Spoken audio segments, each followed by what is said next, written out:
இது இயற்கைக்கு அப்பாற்பட்ட ஒரு விஷயம். ஒரு பூஜை பண்ணுகிறவனுக்கு இது வந்து நான் ஒரு பெரிய அதிசயமான ஒரு காரியம். ஏன்னாக்கா இவ்வளவும் பூஜை பண்ணியும் ஒரு அழியாம இருக்கிறானாக்கா அது பெரிய விஷயம் தானே இல்லைங்களா?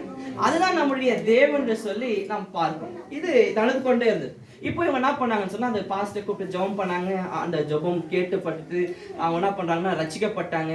இன்னும் அதிகமாக ஆண்டவரை தேட ஆரம்பித்தாங்க. தேடின பிறகு என்ன பண்றாங்கன்னா, இவங்களுக்குள்ள ஒரு விஷயம் வந்துதான் ஒரு 2 நாள் காணும். ஏன் நம்ம போய் பக்கத்துல இருக்கிறவங்கள இப்ப பார்த்து பேசக்கூடாது? ஏன் இந்த மாதிரி பூஜை பண்ணி கொண்டே இருக்கிறாங்க ஒவ்வொரு நாளும் சொல்லிட்டு அவங்கள்ட்ட போய் ஒவ்வொரு வீடா போய் பேச ஆரம்பிச்சாங்க. ஏன் இந்த மாதிரி எங்க வீட்டுக்கு முன்னாடி பண்றீங்க? ஏன் எங்களுக்கு பூஜை பண்ணி இந்த மாதிரி பண்றீங்க அப்படின்னு சொல்லி அவங்க சொல்லி கொண்டே இருந்தாங்க. ஒருத்தரா போய் பேசும்போது எல்லாரும் சொன்ன ஒரே ஒரு பதில், நாங்க செய்யல அப்படின்னு சொல்லி எல்லாரும் போய் பேச ஆரம்பித்தாங்க. நாங்க தான் செஞ்சவங்களே என்ன பண்றாங்க, நீங்க யார் செஞ்சாங்கன்னு தெரியும். ஏன்னா மந்திரம் பண்ணி எடுத்து வந்து வீட்டுக்கு முன்னாடி போடும்போது வீட்டுக்குள்ள இருந்து பார்க்காம இருப்பாங்க, நல்லா பார்த்துருப்பாங்க இல்லையா யார் பண்றாங்க என்ன செய்யறாங்க. ஆனாலும் அவங்க வீட்டை போய் சொல்லும் போது இல்லை நாங்க பண்ணலன்னு சொல்லி இவங்க ரொம்ப வாதாட ஆரம்பித்தாங்க. சரி, இப்படியே போனது காலகட்டம். ஒரு நாள் வந்தது, ஆண்டவர் இவங்களை இன்னும் அதிகமாக ஆசீர்வதித்தார். அவங்க சாதாரணமாக பொண்ணுங்க அந்த வீடை வாங்க ஆரம்பித்தாங்க, அது போல வண்டிகளை வாங்க ஆரம்பித்தாங்க. அவங்களுடைய எல்லா விதங்களையும் பொருளாதாரத்திலையும் அவங்களுடைய வேலைகளிலும் அதே போல அவங்களுடைய குழு பிள்ளைகள் எல்லாமே அவங்க என்ன பண்ணாங்க, பழகி பெருங்க ஆசீர்வதிக்கப்பட என்ன பண்ணாங்கன்னா பார்க்க ஆரம்பித்தாங்க. இப்போ அந்த அங்க இருக்கின்ற பக்கத்துல ஒருத்தர் என்ன பண்றாங்க, இவங்களை வளர்றதை யோசித்து அவங்க வந்து கேட்டாங்களாம், நாங்க ஏன் உங்களுக்கு விரோதமா அந்த மந்திரத்தெல்லாம் செஞ்சோம் தெரியுமா அப்படின்னு சொல்லி கேட்டாங்க. அப்போ இவங்க சொல்றாங்க ஏன் செஞ்சீங்க அப்படின் போது அவங்க சொன்னாங்களா, எங்க மதத்துல இருக்கிறது நாங்க பூஜை பண்ணி அவங்களுடைய எப்படி இருக்குதுன்னு சொன்னா எல்லாருமே என்ன பண்ண முடியாதுன்னா ஆசீர்வதிக்கப்படக்கூடாது. அவங்க மதத்தை எப்படி இருக்குதுன்னு சொன்னா எல்லாருமே ஆசீர்வதிக்கப்பட முடியாது. பண்ணோம்னாக்கா யாராவது சில ஜனங்க மட்டும் தான் என்ன பண்ண முடியாது, ஆசீர்வதிக்கப்பட முடியும். 10ல் 2 பேர் 3 பேர் தான் சக்சஸ் ஆக முடியும். மீதிங்கெல்லாம் தோல்விதான் சம்பிக்க வேணும். அவங்களுடைய மதத்தோட கொள்கையா அது இருந்தது. அதான் என்ன பண்றாங்கன்னா, இப்போ வளருங்க சபிச்சு அவன் நாசப்படுத்திட்டா என்ன பண்ணுவாங்க, இவங்க வளருவாங்கன்ற அந்த யோசனைக்குள்ளாக ஒரு மூடத்தனத்திற்குள்ளாக இந்த ஜனங்கள் இந்த மாதிரி பண்ணதை அதுக்கப்புறமா தெரிய வருகிறது. ஆனா பாருங்க, ஆண்டவரை விசுவாசிக்கிற யாரா இருந்தாலும் சரி, ஆண்டவர் அவங்களை கைவிட மாட்டார். அதனுடைய விஷயமா தான் இன்றைக்கு நம்ம பார்க்க போகிறோம். இன்றைக்கு நான் எடுத்துக்கொண்ட கிட்டத்தட்ட ஒரு 3-4 வாரமாக தானியேல் புஸ்தகத்தை நாம் தியானித்துக் கொண்டு வருகிறோம். பாஸ்டர் அவர்களும் நானும் மாத்தி உங்களுக்கு ஆண்டுடைய வார்த்தைகளை ஒவ்வொரு அதிகாரம் எப்படியாக சொல்லப்படுகிறதுன்னு சொல்லி நாங்கள் பேசிக்கொண்டு வருகிறோம். போன வாரம் நீங்க பாத்தீங்க, எத்தனாவது அதிகாரத்தை நம்ம பார்த்தோம்? 4வது அதிகாரத்தை நம்ம பார்த்தோம். இன்றைக்கு 5, 6வது அதிகாரத்தை இந்த நாள்ல நாம் தியானிக்க போகிறோம். இது மூலியமாக ஆண்டவர் நம்மளுக்கு என்ன சொல்லுகிறாருன்னு சொல்லி நாம் பார்க்க போகிறோம். ஆண்டவர் நம்மளுக்கு கிருபை பாராட்டுவாராக. இந்த நாளுமாக நம்ம எடுத்து வாசிக்கலாம். தானியேல் 5வது அதிகாரம் 12வது வசனத்தை நம்ம வாசிக்க கேட்கலாம். எல்லாரும் நம்முடைய புத்தகத்தை தானியேல் எழுதின புஸ்தகம் 5வது அதிகாரம் 12வது வசனத்துக்கு நேராய் நம்ம வசனத்தை நாம் திருப்பலாம். ராஜாவினால் பெல்தேஷாத்சார் என்னும் பெயரிடப்பட்ட அந்த தானியேலுக்குள் சொப்பனங்களை வியாப்தி பண்ணுகிறதும் புதை பொருள்களை வெளிப்படுத்துகிறதும் கருகலானவைகளை தெளிவிக்கிறதுமான அறிவும் புத்தியும் விசேஷித்த ஆவியும் உண்டென்று காணப்பட்டது. இப்போதும் தானியேல் அழைக்கப்படட்டும், அவன் அர்த்தத்தை வெளிப்படுத்துவான் என்றார். ஆமென். ஹல்லேலூயா. போன வாரம் நம்ம பார்த்தோம், அந்த நேபுகாத்நேசார் அதே போல அவங்களுடைய பிள்ளைகள் அவங்க செய்த தப்பு மூலியமாக எப்படியாக ஒரு ஆபத்துக்குள்ளாக அவர்கள் இருந்தார்கள், எப்படியாக அவங்களோட வாழ்க்கை அழிக்கப்பட்டது என்று சொல்லி நாம் பார்க்க ஆரம்பித்தோம். இந்த வாரம் நம்ம பார்க்க போறது 5வது காரியம் என்ன அப்படின்னு சொன்னா, இந்த 5வது அதிகாரம் தொடங்கும் போதே என்ன பண்றோம், இந்த பெல்தெசார் அப்படின்னு சொல்லப்படுகிற நேபுகாத்நேசாருடைய மகன், அதாவது அப்பாவுடைய ராஜ்யம் முடிந்தது, மகனுடைய ராஜ்யத்துல இருக்கிறாங்க. அதாவது இந்த தானியேல் வரும்போது அப்பாவுடைய ராஜ்யத்துல வந்தார். இப்ப அப்பாவுடைய ராஜ்யம் முடிந்தது, பிள்ளையுடைய ராஜ்யத்திலும் அவர் என்ன பண்றாரு, பிரதம மந்திரியாக அவர் இன்னும் பகுதியில இருக்கிறாங்க. இந்த பெல்தெசார் இந்த 5வது அதிகாரம் ரொம்ப இன்ட்ரெஸ்டிங்கா இருக்கும், நான் படிச்சு பாருங்க. இந்த 5வது அதிகாரம் என்ன அப்படின்னு சொன்னா, இந்த ஸ்டார்டிங் தொடங்கும் போது எப்படியாக தொடங்குதுன்னா, இந்த பெல்தெசார் யார் அப்படின்னு சொன்னா அவங்களுடைய மகனா இருந்தார். இவருக்கு எல்லா கெட்ட பழக்கங்களும் இருந்தது. விக்கிர ஆராதனைகள் இருந்தது, அதே போல குடிக்கிற பழக்கம் இருந்தது.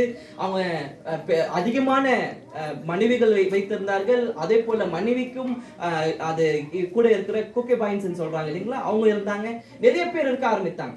இவங்க பண்ண பெரிய தப்பு என்ன அப்படின்னு சொன்னால், நம்ம அவங்க அப்பா ராஜ்யத்துல இருக்கின்ற போது எருசலேம்ல இருந்து என்ன பண்றாங்க, எப்போ தானியேல் எப்படி கைதியாக கொண்டு வந்தப்பட்டாரோ அந்த நேரத்துல அந்த கோயில்ல வைக்கப்பட்டிருந்த கூடாரத்துல வைக்கப்பட்டிருந்த தேவாலயத்துல, சாலமோன் தேவாலயம், எருசலேம்ல இருந்த தேவாலயத்துல வைக்கப்பட்டிருந்த ஆண்டருடைய பந்தி, அதே போல அந்த பாத்திரங்கள் எல்லாவற்றையும் என்ன பண்றாங்கன்னா இவங்க கொண்டு வந்துட்டாங்க. கொண்டு வந்து இவங்க வீட்டுல வைத்து கொண்டிருந்தாங்க. இப்ப என்ன பண்றாங்கன்னா இவங்களுடைய எல்லா குடிக்கிறதுக்காக என்ன பண்றாங்கன்னா அந்த ஆண்டுடைய பாத்திரங்களை பயன்படுத்த ஆரம்பிக்கிறாங்க. அதுதான் 5வது அதிகார தொடக்கத்துல சொல்லப்படுகிறது. இந்த 5வது அதிகாரம் தொடங்கும் போது பாருங்க, அவங்க குடிக்கிற பாத்திரம் இல்லாம ஒண்ணும் இல்லை. அத ராஜ்யத்தை நான் குடிக்கிற கிளாஸ் இல்லாம இருந்தோம் நினைக்கிறீங்களா? அரண்மனையில குடிக்கிறதுக்கு ஒன்றுமே இல்லாம இருக்கும்னு நினைக்கிறீங்களா? அவ்வளோ பெரிய ராஜ்யங்க அது. நீங்க அதே 5வது அதிகாரம் தொடங்கும் போது பாருங்க, நீங்க 6வது பார்க்கும்போது வருது. ஆனா 5வது அதிகாரத்தை பார்க்கும்போது இந்த ராஜ்யம் எப்படியா இருந்ததுனாக்கா ரொம்ப பெரிய ராஜ்யமா இருந்தது. இவங்களுக்கு நிறைய கோல்ட்ல இருந்தது. அந்த இவங்களுடைய அரண்மனைக்குள்ளாக தங்கத்தினால செய்யப்பட்டிருந்த கோல்டு பிளேட்ஸ்லயும் கிளாஸ்லயும் தண்ணி குடிச்சு இருக்கவங்களுக்கு ஆண்டருடைய பந்தியில ஆண்டருடைய பாத்திரங்களை பயன்படுத்தணும்னு சொல்லி ஒரு மூடதனத்தின் மூலியமாக இவங்க என்ன பண்றாங்க, அந்த பாத்திரத்தை பயன்படுத்த ஆரம்பிக்கிறார்கள். சில நேரங்கள்ல நம்முடைய வாழ்க்கையிலும் இப்படியாவது ஒரு சூழ்நிலையில் தொடங்குறது. நம்முடைய வாழ்க்கையில எல்லாமே இருந்தாலும் சபையோட முக்கியமான காரியத்துக்குள்ளாக நம்முடைய கைகளை போடுகிறோம். சில நேரத்துல நம்முடைய வாய்களை நம்ம பேசுகிறோம். நீங்க உங்களுக்கு தெரியாத ஒரு விஷயம் என்னன்னாக்கா, நீங்க யாரோட மோதி கொண்டிருக்கிறீங்கன்னு சொல்லி நீங்க அழியாமல் இருக்கிறீர்கள். அது அறிஞ்சிங்க அப்படின்னு சொன்னா ஒரே நிமிஷத்துல மனம் மாறிடுவீங்க. ஐயா நீங்க நினைக்கலாம், நீங்க பேசுறது மூலியமா நீங்க உலகத்தை எல்லாத்தையும் என்ன பண்ணலாம், ஆதாயம் படுத்தலாம் நினைக்கலாம். ஆனா ஒரே செகண்ட்ல நம்முடைய உயிர் போஸ்ட்லாம் இந்த உலகத்துல ஒன்றுத்துக்கும் இங்க கிடையாதுன்னு நீங்க நம்பிக்க முடியாது. நீங்க நினைத்து கொண்டிருக்கின்ற வேலை ஒரே நிமிஷத்துல என்ன பண்ண முடியும், வேலையில நம்மள எடுக்க முடியும். நம்ம வேலையை ரீப்ளேஸ் பண்ண முடியும். நம்மளுக்கு பதிலா வேற யாரும் வைக்க முடியும். நீங்க நினைத்து கொண்டிருக்கிற பதவி எல்லாமே என்னன்னாக்கா ஒரே நிமிடத்துல மாத்த முடியும். அத போல நம்முடைய எதெல்லாம் நம்ம யோசித்து கொண்டிருக்கோமோ, பணத்தை வைத்து நீங்க யோசித்து கொண்டிருக்கலாம். உங்களுடைய பகுதியை, உங்களுடைய அதிகாரத்தை நீங்க யோசித்து கொண்டிருக்கலாம். நான் இப்படி செஞ்சிருக்கிறேன், கடவுளுக்காக இவ்வளவு செஞ்சிருக்கேன், நான் இப்படி பேச எனக்கு அதிகாரம் இருக்குதுன்னு சொல்லி நீங்க என்ன பண்ணலாம், எல்லா விதங்களும் யோசிக்கலாம். ஆனா ஆண்டவர் மட்டும் நினைத்தார் வைங்களேன், உங்களை கொஞ்சமாக அல்ல அடி மட்டத்துல இருந்து எல்லாவற்றிலும் உங்களை என்ன பண்ணுவார்னா எப்படியாக ஆண்டவர் தீர்மானிக்கிறாருன்னு சொல்லி இந்த 5வது அதிகாரத்தோட ஜட்ஜ்மெண்ட் நீங்க பார்க்க முடியும். எவ்வளவு பயங்கரமாக நடக்கிறதுன்னு சொல்லி இந்த 5வது அதிகாரம் முடியறதுக்கு முன்னாடி உங்களுக்கு தெரியுது பாருங்க. அவங்க ஒரு ராஜா, அவங்களுடைய எவ்வளவு பெரிய நம்ம பார்த்தோம் இல்லைங்களா, நம்முடைய பாஸ்டர் அவர்கள் எடுத்தார்கள். எப்படியாக இருந்தது நேபுகாத்நேசருடைய ராஜ்யம், எப்படியாக இருந்தது, கோல்ட்னால இருந்தது, தங்கத்தினால கட்டப்பட்டு இருந்தது. அது எவ்வளவு பெரிய ராஜ்யம், அவ்வளவு பவர்ஃபுல்லான ஒரு ராஜ்யமாக இருந்தது. இவங்க அசைக்க முடியாத ஒரு ஜனங்களா இருந்தாங்க. ஆனா மகன் வந்த பிறகு செய்த சின்ன சின்ன காரியத்தின் மூலியமாக அடிமட்டத்துல இருந்து அவன் ராஜ்யமே இல்லாம ஆகிவிட்டது. கோல்டு சில்வர் அதுக்கப்புறம் ஒன்றை கிடையாது. நம்முடைய வாழ்க்கையும் அது போல மாறிவிடுகிறது. நம்ம நினைக்கலாம் நம்ம செய்கிறது ஒன்றும் நம்மளுக்கு பிள்ளைகளுக்கு நம்மளுக்கு ஒன்றும் நடக்க போறது கிடையாது, நம்ம எல்லாம் பேசிடலாம், எல்லாத்தையும் என்ன பண்ணிடலாம், சரிப்படுத்தலாம் நினைக்கிறோம். நாம் நம்முடைய பிள்ளைகளுக்கு சாபத்தை வைத்து கொண்டு போகிறோம், சாபத்தை வைக்கிறோம். தலைமுறையாக நம்முடைய தேவன் என்ன பண்ணுவார்னா எல்லாவற்றையும் கணக்குல எடுக்கிற. நம்ம பண்றது ஒன்னொன்னு பாருங்க. இப்ப நான் பேசிக்கொண்டிருக்கிறது, இப்ப நம்ம உட்காந்து நான் பேசிக்கொண்டிருக்கும் போதே உங்க மூலையில என்ன ஓடிக்கொண்டிருக்குதுன்னு சொல்லி தேவதூதர்கள் கணக்கு எடுத்துக்கொண்டுதான் இருக்கிறாங்க, ரெக்கார்ட் புக்ல எழுதி கொண்டுதான் இருக்கிறாங்க. நீங்க ஆட்டோவை பத்தி யோசிக்கிறது, வீடை பத்தி யோசிக்கிறது, ஐயோ நான் வீட்டுக்குள்ள வந்தனே, லாக் போட்டு வந்தனா, கேஸை மூடனா, எல்லாமே யோசிக்கிறீங்களே, இது எல்லாவற்றையும் தேவதூதர்கள் ரெக்கார்ட் பண்ணினே தான் இருப்பாங்க. நீங்க நினைக்கலாம் இங்க விட்டு ஓடிட்டேன், இது பண்ணிட்டேன், ஆனா எல்லாவற்றையும் ஆண்டவர் செய்கிறதை இங்க பார்க்க முடிகிறது. பிபிடிக்கு வரலாம். இங்க பாருங்க, இப்படியாக அந்த 5வது அதிகாரம் தொடங்க ஆரம்பிக்கிறது. 4வது வசனத்தை பாருங்க. அவங்க என்ன பண்றாங்க, குடிக்கிறாங்க, வெறிக்கிறாங்க, எல்லாம் பண்ணி அது முடிக்கிறத பார்க்க முடிகிறது. அதே போல என்ன பண்றாங்க, அங்க ஒரு முக்கியமான ஒரு விஷயம் நடக்குது பாருங்க. 12வது வருஷத்துல என்ன நடக்குதுன்னா, அந்த மகனுக்கு இல்லையா, அவங்களுடைய நேபுகாத்நேச்சாருடைய மகன் என்னன்னா பெல்தசார், அவருக்கு ஒரு விஷயம் வருது. என்ன விஷயம் அப்படின்னு சொன்னா, அவருக்கும் ஒரு கனவு, அவருக்கும் ஒரு விஷயம் புரியாம இருக்குது. அப்போ சில நேரத்துல பாருங்க, நீங்க நினைக்க முடியாத நேரங்கள்ல ஆண்டவர் உங்களை பயன்படுத்துவார். ஏன்னாக்கா நீங்க ஆயத்தமா இருந்தாதான் அவர் பயன்படுத்துவார். நீங்க தூங்கிக் கொண்டு ஒன்றுத்துக்கும் இல்லாம என்ன பண்ணா சோம்பேறிகளா இருப்பீன்னு சொன்னா ஆண்டவர் நம்மளை பயன்படுத்த மாட்டார்.